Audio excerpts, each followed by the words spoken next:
Welcome to another edition of Behind the Bars podcast. And today's guest is Paul, who I've had on previously. So if you are new to the channel, there is a podcast me and Paul done together. It was about a year ago, Paul, maybe it's a bit longer. Yeah, about a year ago. But yeah, Paul's come on for a part two. We want to speak a bit about the prisons and obviously talking about what he's been up to since he last came on. Because Paul's got a very interesting story. And hats off to him. He's been free from addiction for how long now, Paul? 2004 days. Right. You've done really well, mate, so hats off to you. Thank you. But like I say, we're going to talk about the prisons and the state of the prisons at the moment. But Paul, if we can get a bit of your background just for the new guests who are new to my channel, if you can tell us a little bit about where you grew up and where you were born. So my name's Paul Simmons. On social media, I go by the name of Paul Addict Mentor. I grew up in Bristol. I'm a 70s child. You know, I was in it was a mad situation. I faced like abuse from my stepfather, and my mum was, you know, she wasn't no good at the time.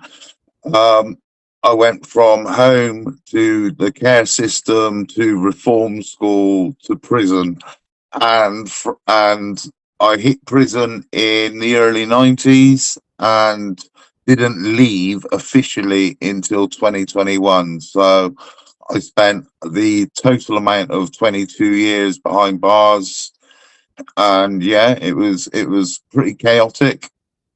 It seems to be a bit of a cycle, that though, doesn't it? A lot of people that I've spoken to, especially the ones that you meet in prison, where they've been in the care system. Yeah, obviously they haven't been looked after the way they're supposed to have been looked after. They've been abused, like you've mentioned, and then people wonder why you end up in prison in later life. Obviously, if you go through. Most of the people I met in jail had pretty much photocopy life stories as myself, and you could say that for about you know, at least 80% of the prison system are kids who went through the care system, who'd been abused on multiple levels, you know, and they're messed up individuals. Yeah, like I say, like I've met a lot of the lads that I met inside of prison myself, and it does open up your mind, because obviously a lot of people who haven't been to prison and they look at prisoners and they just see a worthless scum without even looking into the background and seeing the reasons why a lot of people are out there committing offences, because of their upbringing, and they've seen no different. They're being cast aside from a young age, put into care, go into the prison system, and it's just an ongoing cycle. And there's not many people come out the other end like you have yourself, Paul. Obviously, you've done a good job, and obviously you're helping other people inside the prisons as well, aren't you? Yeah, I've been really, really fortunate to been able to work with a lot of prisons now. You know, when I met you a year plus ago, I was like, I want to work inside prisons. This is something I really want to do. And I've just been really fortunate. And recently I was involved in the regional drug strategy meeting for the prisons. So I was on like a Zoom call with every prison in the region to be able to take my wares, call it what you will. Do you know what I mean? Say this is what I do. And I think it's going to blow up. I'm in High Point this month. I'm there twice this month because they have 2 drug units. So they want me to go and do the talk with one drug unit, then go in with the other drug unit. So yeah, it's been amazing to be able to work with the prison system after trying to escape it for 22 years. Yeah. Into the prisons, what does that feel like for you? You've already been there though, haven't you? Yeah, I've done like 5 or 6 prisons now. So I'm in that state of going in the front door, getting my ID badge, going through their version of an airlock, seeing the prison security at its finest, obviously, and but it's really nice, and they speak to you properly. It's not like I speak to prison officers. They escort me to and from the room wherever I'm doing my talks in, and you know what? They have a lot of respect for someone like me who's actually Yeah. experienced it. You know, I was pretty far down on the prison system scale of prisoners. You know, I was the active addict in it. You know what I mean? Like, no one respected me, nothing. So it's been really nice being able to go back in there and have these prison officers and prisoners go, do you know what? I can relate to you. I understand what you're saying. Yeah. And please come back. And getting that sort of respect, like you say, instead of going in as a prisoner, the way Yeah. it used to be. Yeah, But- no name, just prison number, Yeah. taking your clothes off you, But taking talking your about identity. But talking about when you were back in prison and you were a prisoner, how many years did you spend in altogether? So I said 22 years, but I think it's a little bit more than that, because I recently I thought about all the remand time that I served, and then got out with like 2 years probation after I served about a year on remand. Great result. Yeah, so it's 22 years plus I spent behind the door. Which is, for anybody, it's a massive proportion of your life. How old are you now, Paul? Yeah. So I'm 46 now. I've been out for 3 years, so it's more than half my life by the time I was released for the last time. So more than half of your life by the time you've released. But obviously, like you say, things happen for a reason. You've done all that time, and you're out here now, and obviously making a difference. So yeah, people think obviously when you're in that prison system, like myself, who obviously didn't spend anywhere near the amount of time you did, but I am off my license now as well. We're both free of the license. I just wanted to say I did need this opportunity. You know this. I need to say this, but congratulations, man. You know, when I was last on your podcast, I said to you, mate, you'll be off it. I know you'll be off it, and you succeeded. So congratulations, because not every IPPer is in the situation you are right now. But thanks for that, mate. 'Cause I remember the last time we were on doing the podcast, I remember the exact conversation. You're off your license. I was asking you how you felt. You said you will be off yours as well. But I also remember when you turned round and said to us, obviously, when I started this platform up, you said, I'm surprised probation even let you do this. Yeah. But I'd done that off my own back without even informing probation, and they were trying to shut me down. They didn't want me coming on here. Yeah. Even Yeah, though obviously. Getting people like yourself on talking about prison experiences, like not talking bad about anything, getting people on who are reformed, and they were referring to the likes of you as my criminal associates. The pulled us in the office, believe it or not, the manager, and she turned round and said, well, what about all these criminal associates? I said, what are you on about criminal associates? I said, the reformed ex-prisoners that are doing good. I said, it's not as if I'm associating with criminals and we're committing crimes. We're talking about fucking past crimes, trying to help people. But, well, you had the same. You had a bad probation officer that recalled you for what was that for again?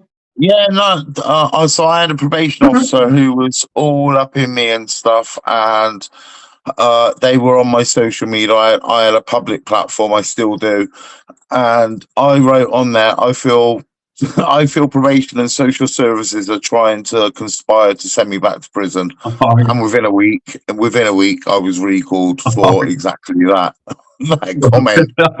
So, you know. But these are the sort of things that I'm fucking broadcasting on my channel, the challenges that people face out here on license. That people like the general public who haven't got any clue about it think, oh, you've been sent back to prison or you've been recalled to prison because you've committed further offences. Yeah, no, a lot of people always thought it was always for further offences. I got recalled on my 6.5 year licence 5 times.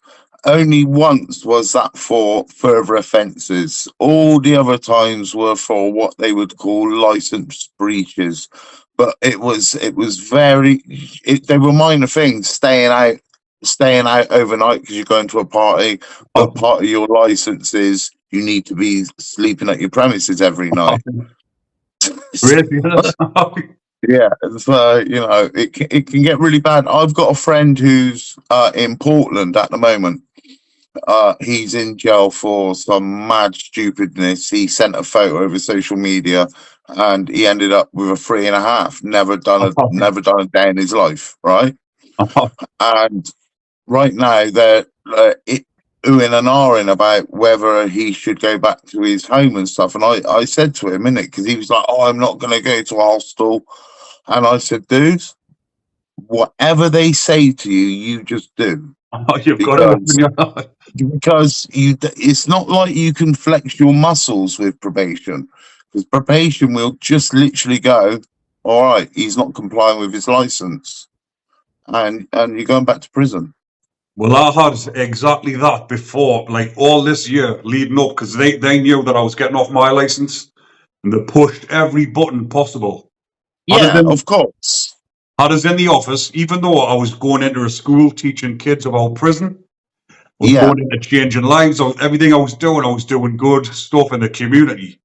And the pull us in the office, they tried to shut us down, tried to get us to stop everything. And I was like, couldn't believe it. But they were wanting my reaction. They wanted me to react in the violent manner and shout, "Oh, fuck yous. That's it." Then they would have said, "Right, you've acted aggressively, recall back to prison." Then I would have had to start the whole process all over again. But that was what they wanted. Like, you kind of figure them out sometimes. But obviously, not all of them probation are like that. There is good ones. No. I can say honestly, I've had 2 really good probation officers, and one I had for over 10 years. So, like, she was good stuff. And I had one up here in Swindon. She was absolutely amazing. When I had newborn kids and stuff, she was even coming and trying to help us with like baby supplies and stuff. Real good. But then you get the opposite side of that, and they just can't be dealing with you on their records, and they'd rather you be HMP's responsibility. So, And if you get one of them ones, if you get a bad one, it affects your mental health. It affects everything. Yeah. And you dread going into probation. You have sleepless nights.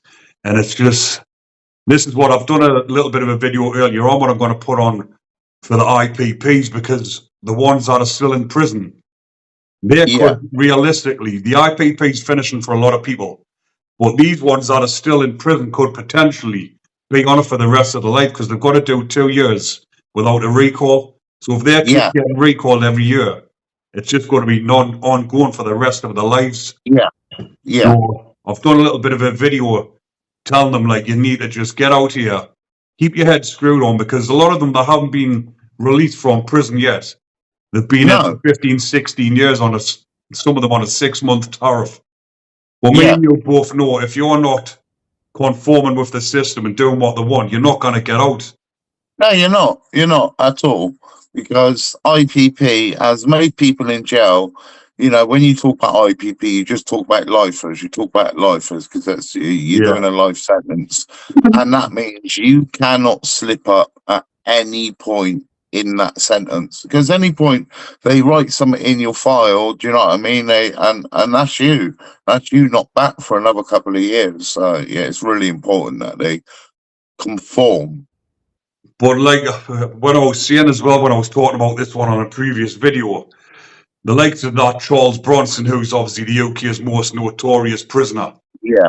His is a discretionary life sentence, which is the same as an IPP. Well, look at the likes of him, because he's went against the system. He's been in 40 or nearly 50 years. Yeah. But that's his own doing at the end of the day. If you don't keep your head down and clear the system, you're never going to get out.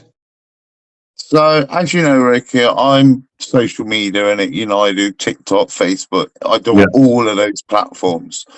And a lot of people ask me about him, right? A lot of people. And I say exactly what you have just said. You can't play up through your entire prison bloody sentences and then go, oh, I'm old, let me out. It doesn't work like that. It really doesn't work like that. The prison system don't all of a sudden go, all right, mate, that's sweet, you can go. If you play up and you mess about within the prison, they ain't letting you out until they have to let you out. But then a lot of them obviously play the victim saying, why me? But it's because of your actions, the way you're going on inside the prison. And I know firsthand because obviously with me being IPP or was IPP myself, I knew if I didn't keep my head down, get through these situations in prison in the right way, you're never going to get out. So if you want to get out, you'll get out. I mean, there is some of the lads in there on IPPs who've got severe mental health problems now. Oh, yeah, absolutely. And these type of lads can't actually keep their head down because of the illnesses that they've now got. But that illness has actually come from the IPP sentence. And they are actually using that as an excuse now, saying they're not a danger to the public, but because of the mental health, not getting out. So how does that? It's fucked up, isn't it? Right, let me tell you, right now, because as you know, I do all my social media stuff, but for the last couple of months, I've not live streamed. I've put minimal videos out and stuff, and my mental health has been off the charts straight. It's really strange, Ricky, and I'll be honest with you, and I know a lot of people go, "Oh," but it's like I've done a few years out with the system now, and my brain has gone, "Oh, how are you managing? How's you know?" And I've genuinely struggled. This is the first thing I've done in a while because I've just been like, I don't want to actually do anything. I want to. And if you've done a lot of time, you have yourself, Ricky. So you know that time in a space on your own can be quite comforting. Unfortunately, because that's what the prison system does to you. Especially me, I was high risk cell share, so I spent all of my time in a single bang up. If I had a job, I was out for 6 hours a day. But 18 hours I'm behind the door, and my mental health is really it kicks into overdrive. It was like I thought it was the addiction issue. I cleared that, and then it was like I was so busy, so busy. As you know, for the last little while, I've been doing the TV stuff, and it's been amazing and promotion and all of that. And then I went, "What do I do now? What exactly do I do now?" And I think that has a kickback to the prison system. Like, that's nothing from my childhood. That's nothing from any of that. I genuinely think it's where I spent so much time doing nothing, literally doing nothing. My brain sometimes kicks into that mode where it just goes, you know what? I would rather do nothing than be out there doing. But I actually love being out there doing, and I love being out there doing the schools, the colleges, prisons, all of that. I absolutely love it. So have you not been uploading much videos on your TikTok and stuff now? No, I haven't. Do you know, I've been surviving by uploading old videos. And I've put a couple up. I put one up today because I thought it was important to put one up today. But no, I've really not. And I'm lucky that I've got the missus that I've got who was with me throughout the latter stages of my prison. Do you know what I mean? I've got my kids and stuff, and I'm very fortunate, Ricky. I'm talking real talk right now. Oh, of course, yeah, mental health's a weird thing, man, and it can really affect you massively. But I wanted to come on today, and I wasn't going to cancel, and you were really smart because you literally messaged me a few days ago, so I didn't have loads of time to overthink it. Right.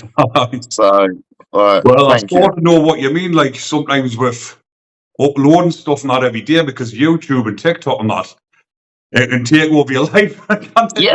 You think about it constantly, but for me, this actually keeps my mental health good because I'm constantly, I'm busy all the time. Anyway, I do this in my spare time. I've got the gym, like yourself, wife, 4 kids, and I do this in my spare time as a bit of a hobby, but it's also become a bit of a business as well. And I'm Yeah, constantly thinking about what video I'm going to do next, who can I get in touch with. But I haven't really done many of these podcasts. I think you're only my second guest since I've started them back up.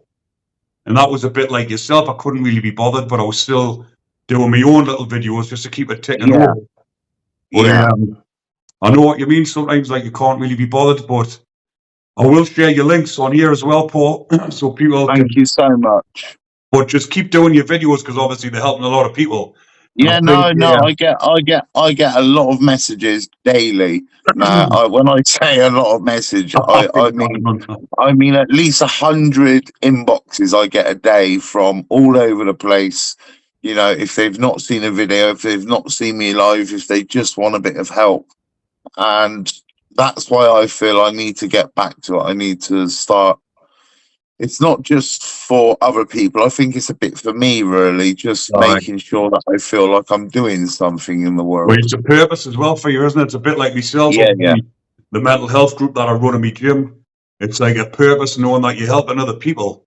yeah, Because obviously, when you've lived our sort of lives and you've caused a lot of harm in the past, it's yeah, good now to be on a different channel, different direction, positive instead yeah, of negative. absolutely. And because a lot of people actually thought once I got off my IPP and I had no license, I would be You'd be going off. back to the way I was. Yeah, Going back on the drink, getting off my head, causing havoc. But I've not even had one drink to celebrate since I've been off my IPP. yeah. No, I noticed you're doing the 100% clean thing, walking up mountains and stuff. That's amazing. Because when I look back, as you probably will as well, every time you've been into trouble or landed in prison, it's all been down to drink or drugs. Oh yeah, You'd be a fool to carry on doing it, wouldn't you? Especially at our age yeah, now. Because yeah, I thought myself, though, in my head, I was thinking, when I get off this IPP, me and my wife, going to go to a hotel or whatever, go to a bar, celebrate. And in my mind, I was thinking celebrating was getting off my head, getting pissed. But yeah. that's not celebrating, that's taking you back to square one. No, So yeah, yeah, absolutely. you've got to have your head screwed on. I mean, and just think, you haven't put yourself in them positions again. Yeah. But a lot of your offences, not Paul, when you went to prison, it was involved in violence and stuff as well, wasn't it? Yeah, so they were all they weren't they were drug related. It was I was doing money for drugs, but it was mainly violence, you know, street robberies, armed robberies, assaults, GBH, kidnap, firearms, false imprisonment. So they were the main things that by the time I was 18, that was the stuff I was involved in, and acid attack as well. So yeah, it was pretty messed. It was a pretty messed up time. I'm not laughing. I'm laughing because I'm just like, you absolute insane, crazy person. But I bet you sometimes when you look back, you sort of pinched yourself, think, was that actually me? More and more these days. When I'm doing messing around with my kids, rolling around on the floor, and then I have that moment of like, wow, 10 years ago, man. 10 years ago, I was this different creature, and that's the thing. I was a completely different animal, and I'm glad that I've been able to sort of navigate myself to where I am today. It's a shame that was the reason why I asked that question, because I sometimes fucking look at myself and think, is this me? Like this thought, like my YouTube channel had looked this morning, had 17 million views since I started it. That's insane. And because sometimes I watch my videos back just to make sure I'm getting it right on the telly before I publish it. And like I'll sit and I think, fucking hell, this is actually me. You know what I mean? Smart. Yeah. It's like it's surreal. Sometimes you should be mega proud, bro. You should be mega proud in it. Do you know what I mean? Same as yourself. That's why obviously I thought I wanted to get you back on. And obviously sometimes things happen for a reason, like you've just mentioned. You haven't really been on much, and then all of a sudden I've asked you to come on. Yeah. Yeah. Mad, isn't it? Yeah, no. Everything happens for a reason. So I'm hoping this is going to be the beginning of something because, like I said, I have taken time away. I've been open and honest. You know what I mean? I share the odd video saying this is where my brain's at and stuff because Right. you can't help other people if you're not in the right mind space yourself. Yeah. And I genuinely believe that you have to. Self care is mega important on the way to helping other people do and achieve what they want to achieve. So I'll talk a bit about like drugs and that in prison, Paul. Like, what was it? Yes. Did you? I think you said. Did you get clean when you were in prison on your last sentence? I got clean on my last sentence, 2019. And that But was obviously. between 1994 and 2019, it was chaos. And but doing that in that place is the hardest place ever for you to do that because in prison, the prisons are absolutely right. People go in there who've never touched drugs before and come out with habits. It's that bad in Yeah, there. yeah. It's Do you know what? I've spoken to a lot of people who've told me now that their first drug experience was within a prison. You know, mine was just before I hit prison, like 3 months before I hit prison when I hit hard drugs and then I hit jail. And you know, I used a lot. I used a lot within there, but the drug system has changed within prison, as you know, Ricky. It Yeah, used to be so when I went there in the 90s, it was still hash and LSD, and then the drug tests come in, and then it changed to heroin and crack because of the amount of time it yeah, stayed in a person's system, right? Because people don't want to get extra days. And then the legal high came in, you know, yeah. spice, which was touted to everyone in the prison system as a synthetic cannabinoid, and it wasn't that. Lots of people have been addicted from spice, and I use spice a lot, a lot, a lot, a lot.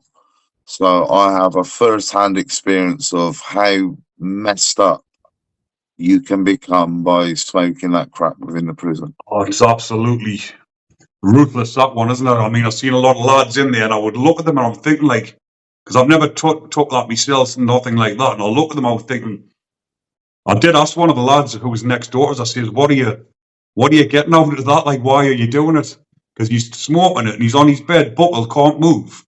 Anything could have happened to him. He's vulnerable. Someone, Very. I've known pad mates doing things to the other pad mates when they've been out of their head on the spice. I said, why are you doing that? Like, and he says, when he's been on it for like, say, a couple of days, it feels like he's been out of the prison for, no, sorry, when he'd been on the spice for 2 weeks, he felt like he hadn't been in the prison at all because he was that out of his head. And he says that was the reason why he was taken. I was saying, like, couldn't see why they were doing it, but obviously a lot of people have had trauma in their life and they're using that as a Yeah. coping mechanism as well inside a prison. I hear that a lot when people say they're using it for this and that, but what you first said is what resonates with me the most is the fact that when you're high and you're man down, as they say, when you're on spice in jail, that time you're not doing prison. You are literally somewhere else. You're out of your head. You're not dealing with all of the crap, all of the rubbish that sort of sits in your head on a daily when you're within the prison system. But the prison system at the minute, I don't know if you've noticed it when you've been going back into there with the overcrowding situation. The prisoners are back in like COVID regime. So I still speak to a couple of lads who were still inside that ring us up and they tell us sometimes they ring us up and they sound down and I know straight away it's because they're not getting out for association, not getting out on exercise, they're getting out every few days for maybe 10 minutes for a shower because there's not enough staff. The prisons are overcrowded, but the screws are getting attacked on a daily basis. They're the ones that are getting the brunt of it because the way the government have got the prison system at the minute. Yeah, but a lot of this is getting unreported. It's not in the mainstream media. No. But have you had any info or experiences like that at the minute about what's happening inside the prison? Mate, since COVID, the prison system have literally gone, we like the COVID regime, less violence, less assaults on staff, less people putting complaints in. And that has been their go to. They have something called a red and amber regime where you get out for 45 minutes or an hour a day. Uh, I've got, like I said, I've got lots of friends in, unfortunately, within the prison system at the moment. And if you're only certain jobs are running, you know, the most important jobs, kitchens, certain workshops, a teapot shop, stuff like that are running, but other shops they're still not running. And you know, in where we are, COVID, yeah, is still about, but it's not affecting everyday life for anyone. But within the prison system, they feel that was the best regime to run. And when I was released in September 2021, they were running COVID regime. And now we're in 2024, reaching 2025. A certain amount of prisons are still running that same regime because it works for them. But I think what's happening at the minute, the prisoners, especially in the category Bs, the lads that I've been speaking to in there, they're getting that fed up with it when they're opening up. They're actually attacking the officers. But yeah, what he was saying was he says it seems as though they're wanting it as well. Because for whatever reason, I don't know whether they're wanting to get increased pay or whatever. Like, it seems as though the screws are wanting it. And it's as if it's going to be mass riots within the prison system until something gets done. Yeah, and that's unfortunate, really. And I do have to say that it's unfortunate because that's not what we want within the prison system at all. You know, I've been through the riot situation. I was in a mini riot myself. You know what I mean? And I did stupid stuff, but prison officers do have a way of manipulating the temperature of the prison, should we say like that, really. So if they want you to kick off, they know the certain people to wind up. They know the aggravated ones, and yeah, that can happen. It's just unfortunate for me, Ricky. I got to say that's unfortunate. That is what's happening. But I am. So, what is it when you go back into the prisons? And Paul, you obviously are you sitting in a group with the lads and you're talking about your experiences and helping them? So I run a 4-hour program. Its first 2 hours is literally just running them through my whole life story, more than I share on social media, because I think it's important for the prisoners to understand that I'm their guy in it. I'm someone they can really relate to. So I tell them everything about my life, really. And then the second part, I tell them where I've come from, how I went from working NA 12 steps, CA, AA, to kind of doing my self-recovery thing and working my non-active approach, which, you know, for me, it's kept me where I am today. And I usually have one prison officer within the room.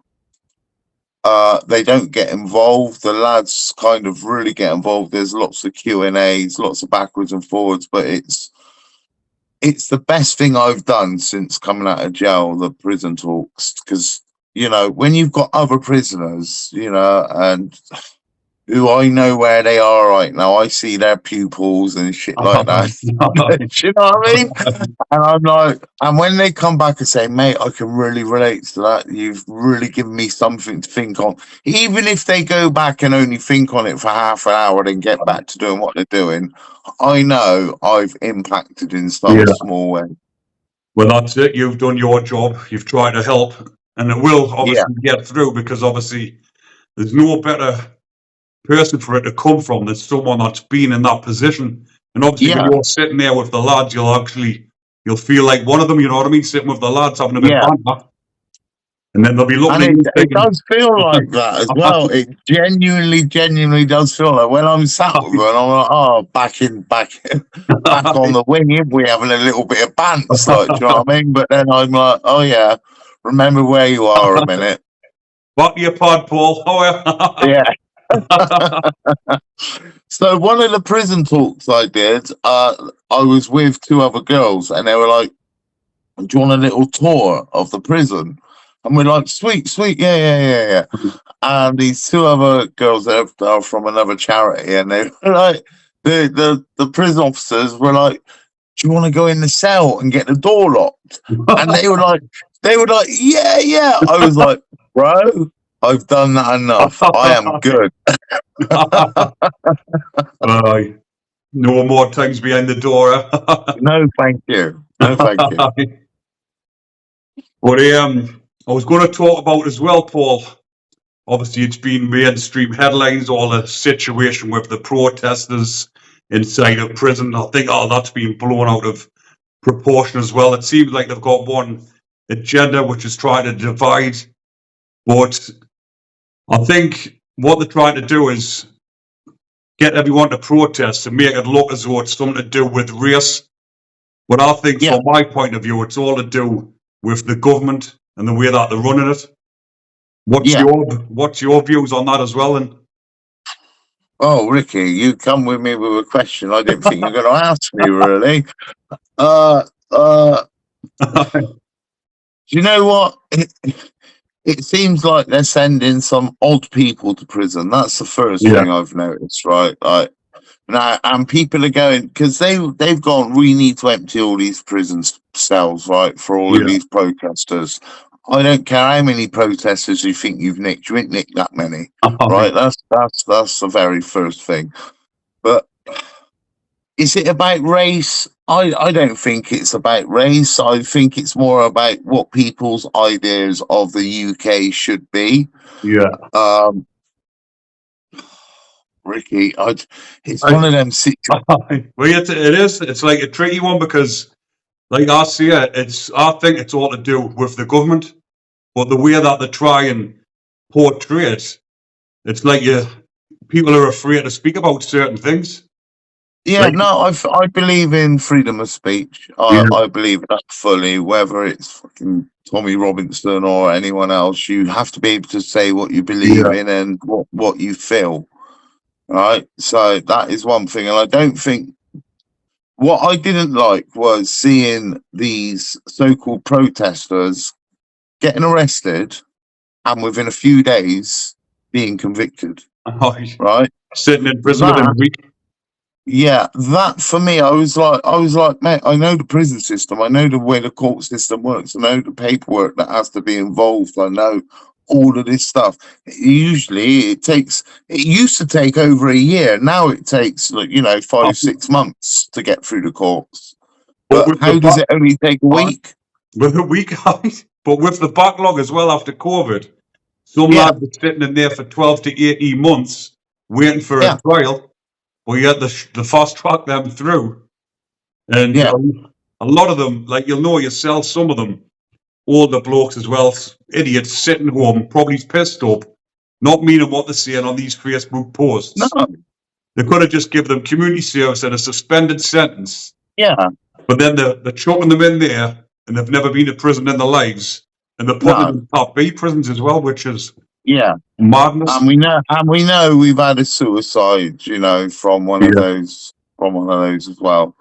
So, and I do say, though, I have to say this, don't do the crime if you can't do the bloody time. Yeah. But unfortunately, we don't want to see people committing suicide getting a few years behind the door and stuff. That is not what it's supposed to be about. And I think the government have a lot to answer, and there's a lot of questions that need to be answered about how that actually happened, how you were convicting people within a week, and those people who've been waiting a year, 18 months, 2 years to see their day in court. That doesn't make sense. No, it's madness in it. But like when you mentioned Tommy Robinson there before as well, like the way they're portraying him as well, when you look into it properly, the mainstream media are they've got one agenda with him, branding him like a racist. But when you have a look, he's got friends from all different nationalities. There was Indian blokes outside the court cheering him on.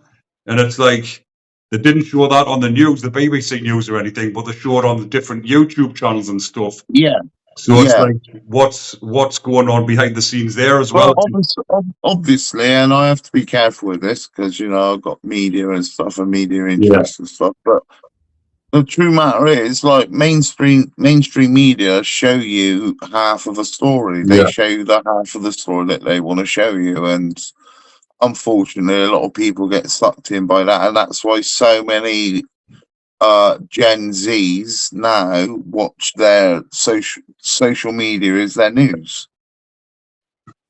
Well, like there's loads of different platforms on Twitter now, which is now called X, which Yeah, obviously since it got took over by Elon Musk, I think a lot of there were actually the governments were trying to shut that down as well. I think because yeah, people are speaking their own opinion, truth. freedom of speech. Yeah, But I mean, I've uploaded a couple of videos on my TikTok talking about Tommy Robinson going into HMP Woodhill. yeah, But I've been seeing a few of his podcasts, so I was giving my version of things about when he goes into prison into HMP Woodhill, and the videos took straight down because that's insane. I've used the name Tommy Robinson. It Yeah. says, what was it? Said propaganda and going against community guidelines. But Oh, that's all I insane. was all I was saying was he got 18 months for contempt of court, and they put him in a Cat B prison, which is one of the most violent prisons in the country. And if it was anybody else, that sort of sentence, it would be Cat C or a Cat D. Yeah, it would be for 18 months. I don't. Yeah, they've beat him up for his name, isn't it? I think That's that's it. what it is. Yeah, But like another thing about that situation with the Tommy Robinson, a lot of people, the reason why I was talking about it on that video, because a lot of people think they've got their own conspiracy saying they've put him in there on purpose to get attacked from the other inmates. But I think they've put him in there for his own safety so that he doesn't get yeah, attacked. yeah. So when you talk Yeah, sense, say it I from the saw a recent video, and someone actually said, I won't say what podcaster said this, but they were like, there was an agreement. He would stay in the remand facility where he was, da da da da da. And I'm like, you don't get agreements with HMP. Like, you literally get transferred wherever they want to transfer you. There's no ifs, buts. It doesn't matter who you are. It doesn't matter where you come from. When it comes to being transferred, you're remanded, and once you're sentenced, you get transferred. However, he should have been transferred somewhere down south, somewhere nice and cushy, but they did the opposite. But again, that's like I say, that's their agenda. They want an uproar within the prison system, and that's what they're basically trying to do, aren't they? Yeah, yeah, But a lot of people who haven't been to prison haven't really got a clue about what goes on inside a prison. There's not no, race wars inside a prison. There's no separated no, gangs. Everyone gets no. on with each other. Obviously, you have got different fractions that if there's beef from the outside or they cause beef inside, which is just Yeah. normal. But it's not like what people think it is it? Where it's all divided. No, a lot of I've seen there's a few ex-prison officers on social media at the moment. I don't know if you've come across them, but they're trying to put this narrative across that there's race wars within prison system and there's gang wars within the prison system. Now, like I said, I spent 22 years in there. I was never in a gang. I was never part of anyone's racial collective. Do you know what I mean? I was non-religious, and guess what? I survived pretty damn well. Like you see, it all depends on the type of prisoner, not to do with your religion, your colour. If you get No, on, nothing. if you're in there, you get on with people, you keep your head down, you'll get on no problem. But Yeah. obviously, the high security prisons are a little bit different when it comes to the Muslim inmates because they have got a Yes. stronghold on the high security prisons, and that is a lot different to the Cat Cs and Cat Ds. Yeah. But it is them high security prisons are dangerous places. And like I say, you go into there, you'll get on fine as long as you haven't got trouble with them. But if you cause trouble with a certain type of inmates, then you're in deep shit. And if you get into trouble in Yeah, them yeah, no. prisons, Yeah, as we know, Wood Hill, there's been murders in Wood Hill, so we all know that about the decapitations and stuff. So, Yeah. you know, it's a very serious prison. I ended up, I went to Wood Hill once for I was getting transferred down south, and the stop off was with Wood Hill. They were like, one night you're going to be there. They got me to reception in the morning. They were like, oh, sorry, you're not getting transferred. I kicked off, and I ended up getting twisted up from reception to the block. And that's the last I saw of Wood Hill. So they don't mess about there. There's some serious prison officers there. You know, they've got serious job. High risk Muslim prisoners, high risk multinational prisoners there, high risk UK prisoners there, multiple life sentence prisoners there, multiple IPPers, and multiple multi violent offenders there. So it's a dangerous jail to be in. And them type of prisons as well. If someone's gonna hurt you, it's gotta Yeah. be murders in it. Yeah. They're not there to give you a little wetters on your face because they don't want to get caught. They don't want any extra time, Yeah. mate. So they're gonna put you on the ground if they can. Like the cut C's, obviously the cut D's, there's not much violence in there, but the cut C's, there's a lot of violence in the cut C's. It's more often, but it's more so fights and not like with weapons as it is in the other prisons. Yeah. Yeah, and it's usually cat seizes areas, isn't it? It's from like different areas having a fight up, man. Do you know what I mean? Well, looking back on your prison sentence, Paul, what stands out to you the most throughout your sentence, or anything specific? Well, like I said, I did a long time, and you know, there's multiple violence that I come across, experienced myself. You know, the amount of drugs that still get into, there's more drugs that get into the prison system now than ever did, and that's a lot to do with the staff they're employing and the manipulation that is just rife within the system. But I've got positive things that come out of my prison life as well. You know, I was very lucky to be able to study with the Open University, get my degree. That was an amazing experience. Sitting down and getting parole from a parole board twice, you know, when you have to sit in front of them and really face your fears. Fight for your life. Yeah, fight for your life. That's good. But, you know, it's the dodginess within the prison that I remember the most. The where it comes to certain prisoners get whatever they want because prison officers are frightened to death of them, and the rest of us get the dregs. And until that changes, the prison system is never going to fix. It's never going to get right. They need to employ prison officers that do more than a few weeks course on control and restraint and how to deal with prisoners in certain environments. They need to actually employ people who are stoic and aren't going to give in to the crap. Because even though I spent 22 years in there, I know it is broken. The system is absolutely broken. There needs to be a complete rehaul. They need to start giving prisoners access to things like internet, not full internet access, obviously, but they need to give, because a lot of guys are getting out and they've got no concept of what the world is today. They literally have. I got out in 2010. I went away in 2003. I come out at the end of 2010. I come out to Instagram, Facebook, Google, eBay, all of this madness. And I was in a local library trying to sign up to all these sites. And now the world's got even crazier. Do you know what I mean? So you need to give prisoners access to what is happening out here today for them to be able to survive today. Not giving them a tent and say, find yourself a quiet place to bivvy down for the night. You need to actually give them help and support, because as I was saying earlier, mental health and the state of a lot of prisoners' mental health is far worse than I think the Yeah. UK are ready to admit.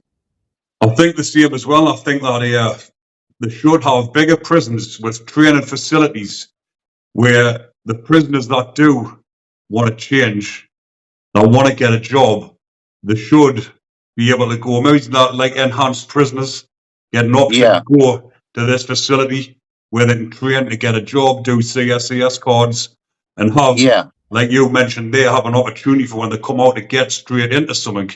Because the yeah. majority Because just get that a lot of leveled. that's gone now, Ricky. You Yeah, know that, yeah. Like I come to jail originally in the 90s, and you had all of that, all of the courses. There were even courses where you could, if you were low category, you could go out and work on plant machinery and get tickets for all plant yeah, machinery. All of that is gone now. What it is now within the prison system is packing stuff for companies to make companies and the prison money. It's not about giving people the opportunities to um, enhance their skills. It's not about that at all, and that's the real problem. right. It's like they don't want them rehabilitated because it's a business at the end of the day, and Yeah, it's making yeah, them money. yeah. It is, as you know, like you know, when people like me and you are costing the prison system money because Yeah. we're not going back in filling up that cell that we were filling up. Yeah, and that's a real talk. You know, they were expecting you, IPP, to be back. They were definitely expecting me to be back. It was like they wanted you back, though, didn't it? They don't want to let you go. Mate, when I used to have officers genuinely say, we'll keep the cell warm for you, right? And sometimes within a week or a few weeks, I'd be back in there and they go, told you. But, you know, being able to say, what am I, over 3 years now, I'm over 3 years out of the system, it's fantastic. Aye. But like you're saying as well, Paul, like I feel the same when I've been out 4 years in January. But when you're just out here living a normal life with your family, your wife and your Yeah, kids, free of drinking drugs, yeah. fresh-headed, you just feel different, don't you? It's like positive every day you wake up without issues or not issues that you used to have. And you No, wake up in a different mindset. It's just like fucking hell. Feels good, yeah. doesn't it? Yeah, it's nice not waking up to a key unlocking my door. I got to be honest, mate. There's something, there's something really lush about that, and being able to wake up every morning next to my partner, being able to experience things. And I think I said to you, like last time spoke to you, I said once you get off that license, it's like a weight is Yeah, lifted. big massive weight just being lifted. Yeah, because you don't have to like. There's no expectations apart from you Yeah. being a good father and a good human being, and that's pretty much it. Aye. But that was the reason, obviously, coming on, the pair of us both off license now. There'll be a lot of prisoners, ex-prisoners, or people due to go to prison watching this, and obviously Yeah, giving them a bit of inspiration and seeing that two lads here that have been through the system, both doing good, both moved on with our yeah. lives, and telling the story to put other people in the picture and let them see a bit of inspiration, hopefully change their mindset. No, I think it's really important, Ricky, that people understand that doesn't matter how much time you do, there'll become a point in your life where you go, I've had enough. Yeah, That's me. I don't want any more of it. And that happened to me like 2019. I was behind the door, and that happened to me, and that is the best thing that ever happened yeah, because it wasn't threat of prison, right? Because unfortunately, by the time I'd done 22 years, there was no prison I think, threat. There was no, you know, it is what it is. I'm very used to it. But it was about not being able to enjoy life before I had none left. That was the biggest thing for me. yeah, I wanted to be able to experience holidays, going on airplanes, like taking my kids out and enjoying themselves. You know, I'm doing like a bonfire display tonight with my kids in their yeah, school. And for me, being able to do that rather than just phoning them on the blue box every night, telling them that daddy loves them. As any prisoner or ex-prisoner or person on license understand what I'm saying.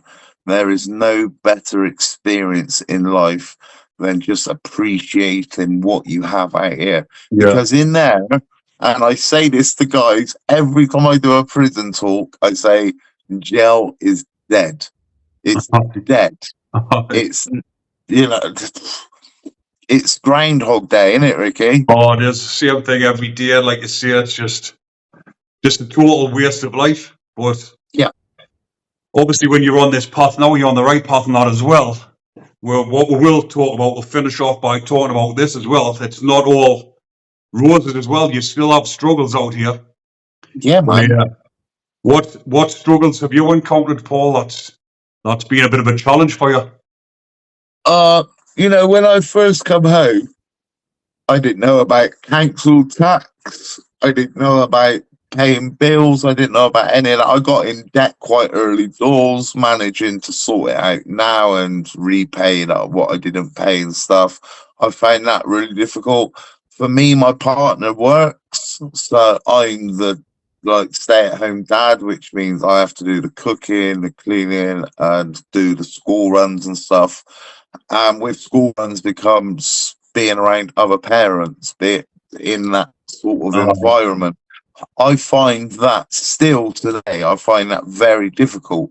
But in an hour or so, I'll be at the school in the queue doing what I've got to do because guess what? I'm dad, innit? But being a parent is the best job, the most rewarding job, but it is also the hardest job. Being a good dad is the hardest job. I won't talk about the voice clips you sent me, Ricky. Honestly, I won't bait you up. Right? But being a good dad is the hardest job in the world, isn't it? It's really difficult. Now, I've got my kids are 10 and 8.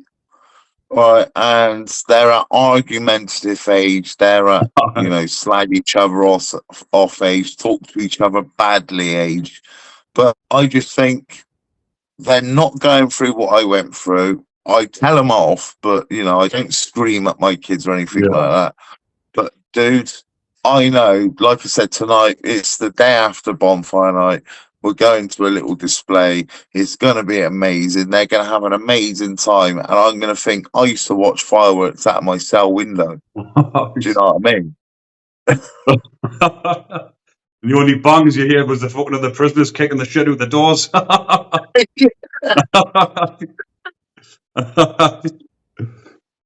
Well, Paul, we're going to wrap that up, mate. I've really enjoyed speaking to you. I'm glad to see that you're still doing well.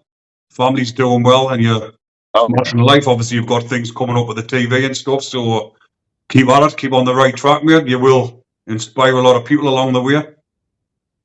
Oh, thank you, dude. And just congratulations again for just how you've been able to push this journey of yours on. I really hoped you'll get off the IPP license. Now, that was something that I really did hope that had happened for you. And it's happened, and you know, I can see your shoulders have come up a bit. I don't know if that's because you put on some weight. A little bit on. But you've done.